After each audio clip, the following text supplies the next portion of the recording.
be a little bit different than anything we've done before. My special guest this evening is William Cooper, and if you've been watching the show, you know that William has been with me twice before, and the response has been so overwhelming. Bill is here in New York because he's going to be lecturing, and he'll be telling you about that in a little while. So we decided to change the format of the show tonight. We decided to do it as a call-in show, so if you have specific questions that you would like to ask of Bill when we come back, please think of them and give us a call, and we will be more than happy to answer your questions. Okay, Bill? Hello. What have you been doing since we last interviewed? Well, I've been working on the second volume of the two-volume set of Behold a Pale Horse. Oh, maybe I should just show this. Last time we interviewed Bill, he was showing, he was first putting out his book, Behold a Pale Horse. Volume 2 follows it directly? Well, when it's finished, I'm in the process of still writing it and compiling the information. Also, I've just completed a dream, really. I'm on radio now, have my own show. Monday, Tuesday, and Wednesday nights from 9 to 10 p.m. Central Time on satellite. Anybody with a dish can download it. Any radio station with a dish can download it and anywhere in the world.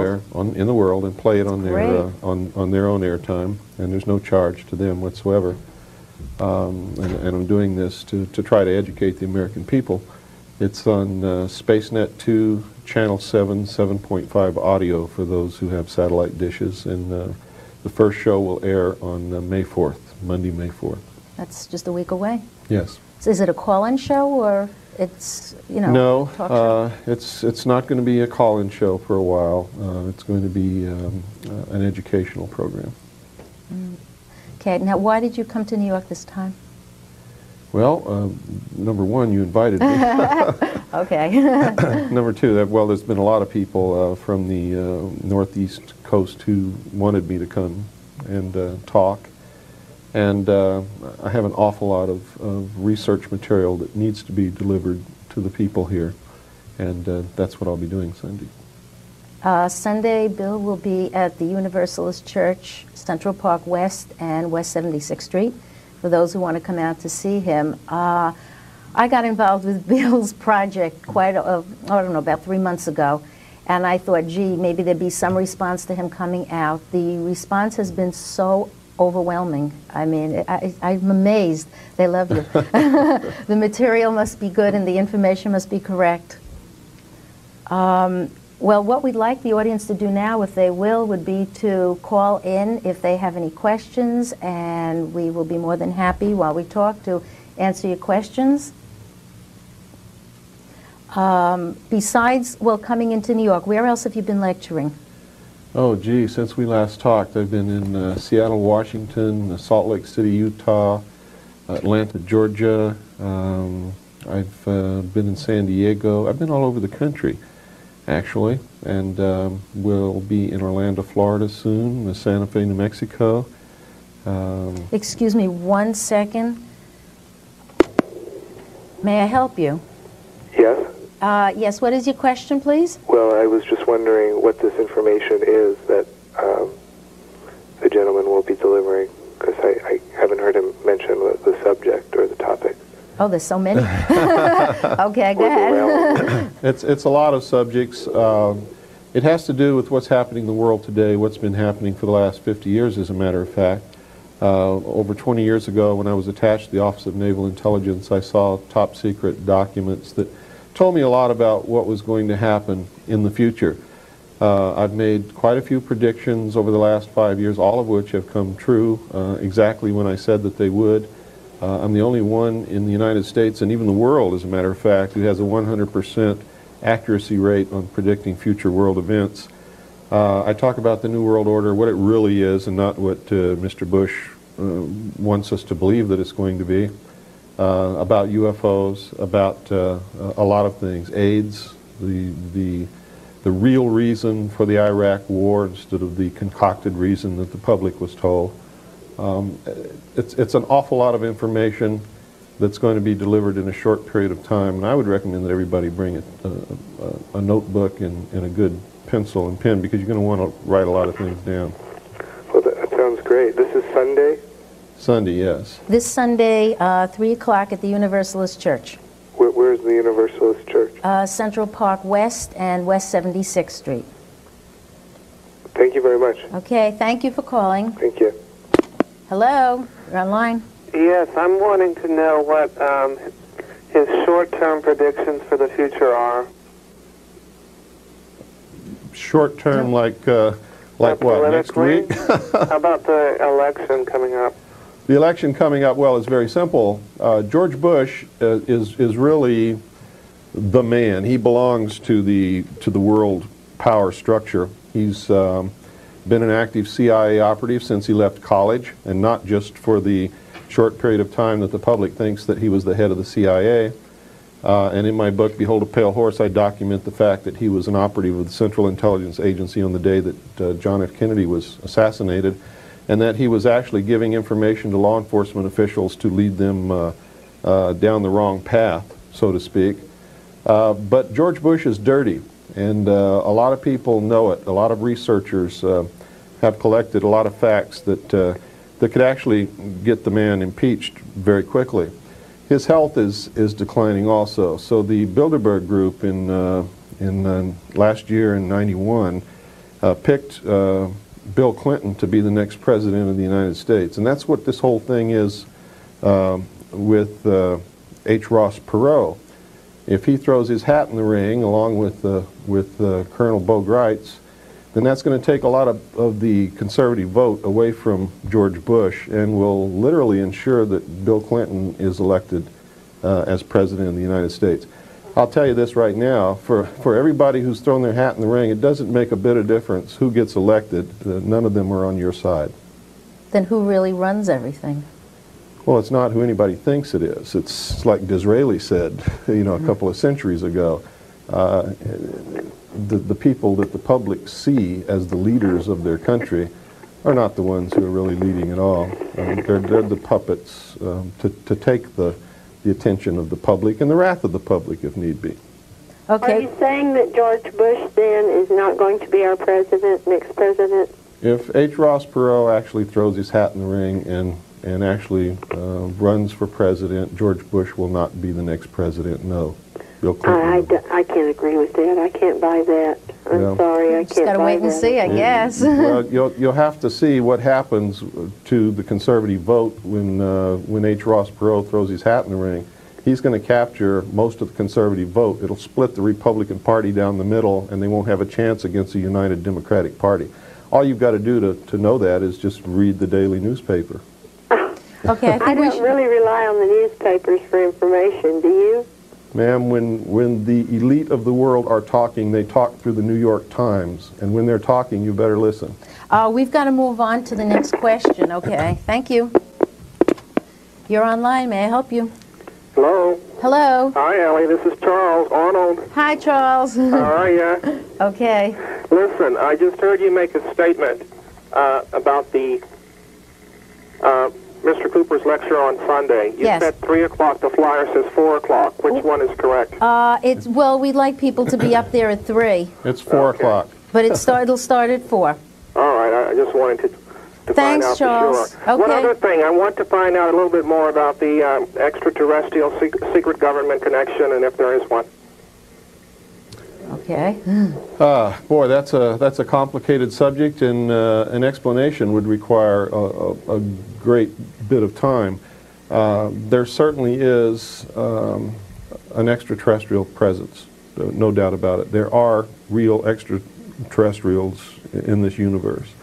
They have visited the Earth, may still be visiting the Earth. UFOs are real. Many of them are owned and operated by the United States government, the Soviet Union, Great Britain, and Canada. And whether or not they are extraterrestrial in origin remains to be seen. I don't know. When I was with Naval Intelligence, I saw top secret documents that said that the government was well aware of this presence and were concealing it from the public. Okay. Okay, Charles. See you on Sunday. Okay, thank you. You're online. Hi.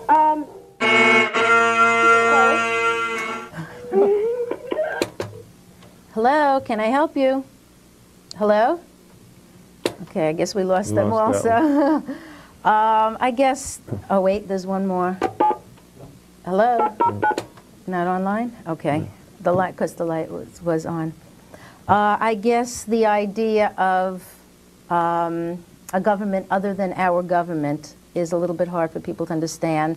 The concept of beings that come and visit the earth back and forth must be very hard for people to understand too. Well, just like the last caller, most people are not in the habit of using their brains, period. That last caller was a stupid idiot. The elite of the world believe this about the average person, no matter who it is. This is what they actually believe. And on most days, most people prove them absolutely right. They believe that a nation or a world of people who do not use their intelligence are no better than animals who do not have any intelligence, and thus are stakes on the table by choice and consent for those who do. Okay, wait, we have another caller. Good evening, can we help you? No, it's bottom. Good evening. Yeah, good evening. I have a question. You hear so much about AIDS and AIDS being a manufactured disease. Now, I really want to know, is AIDS a manufactured disease, and what kind of proof do you have for it? AIDS absolutely was a manufactured disease. When I was with Naval Intelligence, there was a biological warfare project being conducted at Fort Detrick, Maryland, named MK Naomi. It was under the supervision of the Central Intelligence Agency and used Department of Defense scientists who belonged to the Special Operations Division of the Department of Defense. And the purpose of the project was to develop a microbe that would attack the autoimmune system, thereby rendering production of any vaccine an impossibility. It also mentioned in those documents that this could be used to control a targeted population. And that is AIDS. We found the document that provided the funding to develop the microbe, and it even mentions the fact that it's to attack the autoimmune system, and it's from the United States Senate Library for the 1970 funding of biological warfare projects for the Department of Defense, and I don't remember exactly which page it's on, but I put it in the, here it is right here, Department of Defense Appropriations for 1970 Biological Warfare funding, and in it, it actually states that this is to be used to develop a microbe that might be refractory to the immunological and therapeutic processes upon which we depend to maintain our relative freedom from infectious disease. And they funded $10 million for the development of that microbe, and folks, that's AIDS. Any way you cut it. So what you're saying is AIDS was manufactured? As a biological warfare agent, which has since been used to control the population of the world, which the ruling class believes is out of control. Isn't there something more that's going to happen with the AIDS virus? Introduce something else that's going to be introduced soon? Well, they're doing all kinds of things to try to stop the proliferation of human beings on this earth. And I'm not making any judgments about whether this should be done or shouldn't be done. I'm just telling you that this is what they are doing, and you can take that and run with it any way you want to. They're doing a lot of other things. Also, they're withholding cures for diseases. They are, they know that eventually the AIDS virus will mutate. But yeah, that's what we were talking about this afternoon. Yes. And then what happens? And they won't have a cure for the mutant disease, will they? Well, I don't know. They wouldn't have put the biological warfare agent into the population if they did not have a cure, because they don't want to die. So you have to understand that no biological warfare agent is ever used in war or any other place unless there is a cure for that disease, because whoever introduces it, if they don't have a cure, they've ensured their own demise also. Okay, we have another caller. Good evening, can we help you? Hello? Hello. Yes, I would like to ask, where can I buy those books? I don't know where or if it's sold in New York City at all. It's sold at various bookstores around the country, but if you wanted to purchase this book, you can either go through the publisher, which is Light Technology Communications in Sedona, Arizona, or you can order it directly from me by sending $24 to Post Office Box 889, Camp Verde, spelled V-E-R-D-E, Arizona 86322. Okay, we've got another call. Just one more thing. Is there a fee for the meeting on Sunday? Is there a charge? Yes, it's $20. All right. Thank you. Thank you for calling. Bye-bye. Good evening. Can we help you? Hello, Bill. First time I saw you was on Bryce Bond's show last year, and I've still held on to that tape. But one thing I'd like to know is, how do we know you're not one of the government? I mean, you have some really outrageous stories to tell, and you're still alive to tell about it. Well, the only reason I'm still alive to tell about it is number one, I don't have a political following, because most people are just exactly what the elite think that they are, stupid. And if that hurts anybody's feelings, that's tough. It happens to be the truth. Number two, I am so much in front of the public eye that any effort to do anything to me would confirm that everything that I'm saying is absolutely correct, and they certainly don't want that. Besides that, it doesn't matter.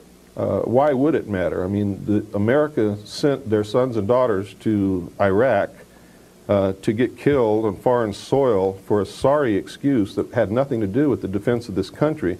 Here I am in my country, defending my country, and everybody wants to know, why I'm doing this and how come I'm not afraid and all this other stuff. That's absolutely ridiculous. You should have been asking that of the men and women that you sent to Iraq.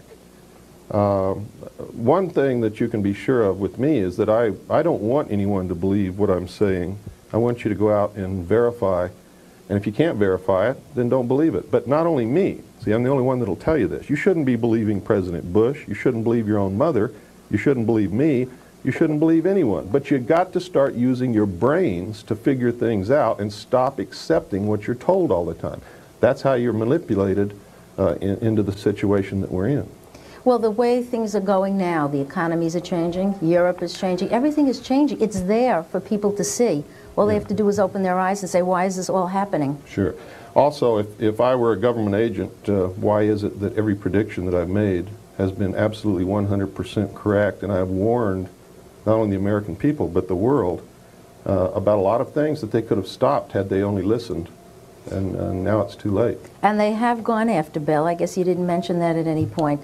They did go after Bill at one point, too. That's correct. Okay, we're going to have to go to the next call. Thank you for calling. Thank you. Good evening. Can we help you? Good afternoon. Good evening.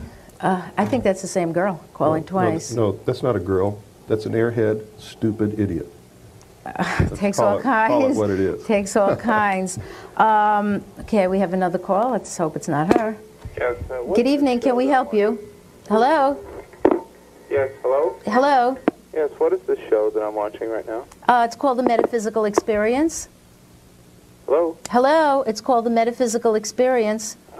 What is that exactly? Well, we'll have to talk to you some other time because we have a guest now and we want to get some questions for him. But thank you for calling. Good evening.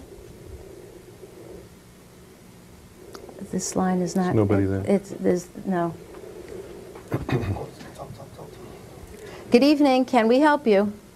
No, try the other line, Ellie. Okay. Hello? Hello? Hello? Yes, hi. Can we help you? You know, the thing that I'm concerned with is when you say the elite, the government, it doesn't say anybody or anything. Don't you pinpoint with names? Yes, I absolutely will. On Sunday, I suggest you attend the lecture. It's quite complicated. There are a lot of people involved. It's not one racial group. It's not one religious group. Everybody in the world so far who's claimed it's the Jews or it's the Catholics or it's the blacks are all totally off base. It is not any of those people. Yeah, but those are ethnic groups. I'm one, you say the elite, they. Are you talking about high-powered financial people? I'll tell you this again. If you want to know that, attend my lecture on Sunday. I'll be very happy to explain all of it to you. Anyway, I promise you. Good. Okay. Okay, thank you for calling. Good evening. Good evening. I'm just calling into your show for the first time, and I just, I kind of tuned in late, and I understand this gentleman's talking about our position in the Middle East as of late. I'm just wondering, I know you're asking about or saying that you want us to show up to your Sunday lecture or... No, I was talking to that one gentleman because he asked a question that was too complicated to answer in a half-hour program. I understand, but I'm just wondering, okay, William Cooper, I see your name up there on the screen right now. Mm-hmm. How do you feel about the U.S. policy in Central America in, like, I would say about 10 years ago? Did you do studies on every single event that the United States was involved in other countries, or are you just talking about the last particular conflict this country was in? No, I'm talking about the last 50 years and the next 50 years. Let me explain something to you right now. There's no country on the face of this earth right at this moment that's a threat to the United States. Oh, I agree wholeheartedly. We have no business in foreign countries tampering with their politics or with their people or with their food supply or with their money or anything else whatsoever. And to go back a little ways, we have never had any business doing anything like that. Well, isn't it normally that, you know, the United States gets involved in a lot of these conflicts when their proprietary interests are threatened, like, for instance, in Chile in 1970-73, when we knocked out the Allende government for, to put Pinochet in. I understand that 95% of the copper industry was owned and protected by United States and British interests. And I just noticed that when our interests were threatened, we immediately took action and went into this country to stop that. Now, obviously, that, you know, I do not agree with it, but the more I look at the last 50 years of U.S. politics in other countries... Let me get at the meat of the matter of what you're talking about. Yeah, because we're almost... What you're talking about is we went down there because our interests were threatened. What interests? A commodity that we buy. That's correct. Okay, that makes us hypocrites, doesn't it? Don't we believe in free trade? Absolutely, because especially the fact that the Chilean government was democratic at the time. They had a Congress and everything. It doesn't matter what their government is. If we really believe in free trade, they have a right to sell us whatever they want to sell us or not sell us whatever they want to sell us and charge whatever price they wish. We have to move on. Okay. Thank you very much for calling, though. Good night. Good evening. May we help you? Hello. Hello. Hello? Hello. Yes, I just recently joined in the show. I'd like to now ask the question, where did the idea that AIDS came out of Africa gain currency? Where did it come out? That appeared on the media, the major network news. I don't know where the story actually originated, but it is the official explanation that it was spread by the African green monkey in the African population. But we know that that's not true because literally millions of Africans came down with AIDS at the same time. It had to be the busiest monkey on the face of this earth. But not only did they come down in Africa with AIDS at the same time, but they came down in Haiti at the same time, and in New York, Chicago, and San Francisco. Right. All at the same time. These are cities where there are no green monkeys. Yeah, in completely disparate populations on different sides of the world. This doesn't make sense. Okay, thank you. We have to move on. Good evening. May we help you? Good evening. Yes. Am I on air? Yes, you are. Okay. I'd like to ask the following question: if this so-called elite is so intelligent, why it happens that what they're doing is aimed to self-destruction sooner or later? Well, it's not aimed at their self-destruction, I can guarantee you that. It's aimed at their well-being and preservation. And don't ever get the idea that the people who control information, wealth, intelligence agencies, and armies are stupid. That's why you're in the position you're in. When you think they're stupid, what you're really saying is that you're stupid. And by you, I don't mean you personally. I mean all of us. Well, I'm not saying that I'm stupid, you see, and I didn't say they're stupid. You said if they're so smart, and that is exactly what you meant, is that they're stupid. I don't play semantic games, sir. Okay, let's go on. Good evening. Can we help you? Yes, I think this man is anti-American, and I think that his antics are not very funny. You know, by calling everyone stupid, he's not making a very good case for himself. I'm not trying to make a case for myself, sir. I'm trying to save the Constitution of the United States, and I am solidly American and solidly Constitution. But and I don't very elitist in your remarks. No, not elitist. You know? I have become wise over the years to the fact that most people don't understand anything except what they're told on their television. Most people don't even read anymore. In fact, if it's not on videotape, they don't even want to talk about it. Okay, thank you for calling. Let's see. Good evening. Hello? Oh, okay. You know, Bill, there's a lot of other issues that Bill talks about. I don't know how we got off so much on this political stuff. Well, we were addressing questions that were... Yeah, I mean, it all came down to Bill really has a lot to say on political issues. He is not anti-American. He really talks about the world and where it is going, the economy and where it is going, why the economy is the way it is. These questions are kind of all out of context. You know, it's hard to take things out of context like this. Well, it's hard for someone to tune credible. in and listen to 5 minutes of a TV show and then even know what to ask, much less what my view or stance or anything is. And that's why I travel around the country. Yeah, Bill does not say that you have to believe him or you have to believe in his theories. He wants you thinking about what's going on. You take the information and you see what's out there in the world. You see what's going on around you, and you see what works and what doesn't work. The idea is for you to think about what's going on in our economy. Why is this economy the way it is? We did not address, as we'll soon be running out of time, a very, very important issue, the issue of extraterrestrials. We've got about another 2 minutes left. We can't take any more calls, unfortunately.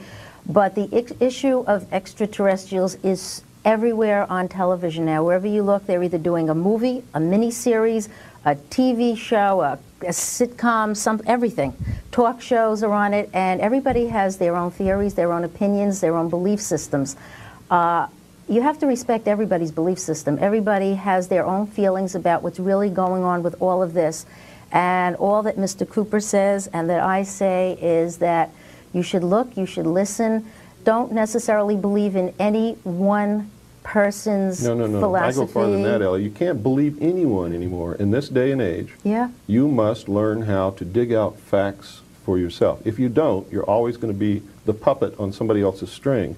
And all you have to do is look around to understand that that's happening. If you don't understand it's happening, then you've been a puppet for so long that you've got the string is tangled around your neck. Well, we're really just about out of time, and I thank you for coming. We brewed up a little trouble here. And for those of you who would like to hear Mr. Cooper, once again, he'll be at the Universalist Church this Sunday. The lecture starts at 4. We suggest you get there a little bit earlier. We thank you for calling in, those of you who did, with the good questions and the good information. Just think about what's around. Think about how your life is. Of course, I am more into metaphysical growth and things of that kind, which we discuss at other times, and hopefully we'll see you on Sunday. Okay, on that note, good evening. Thank you for joining us.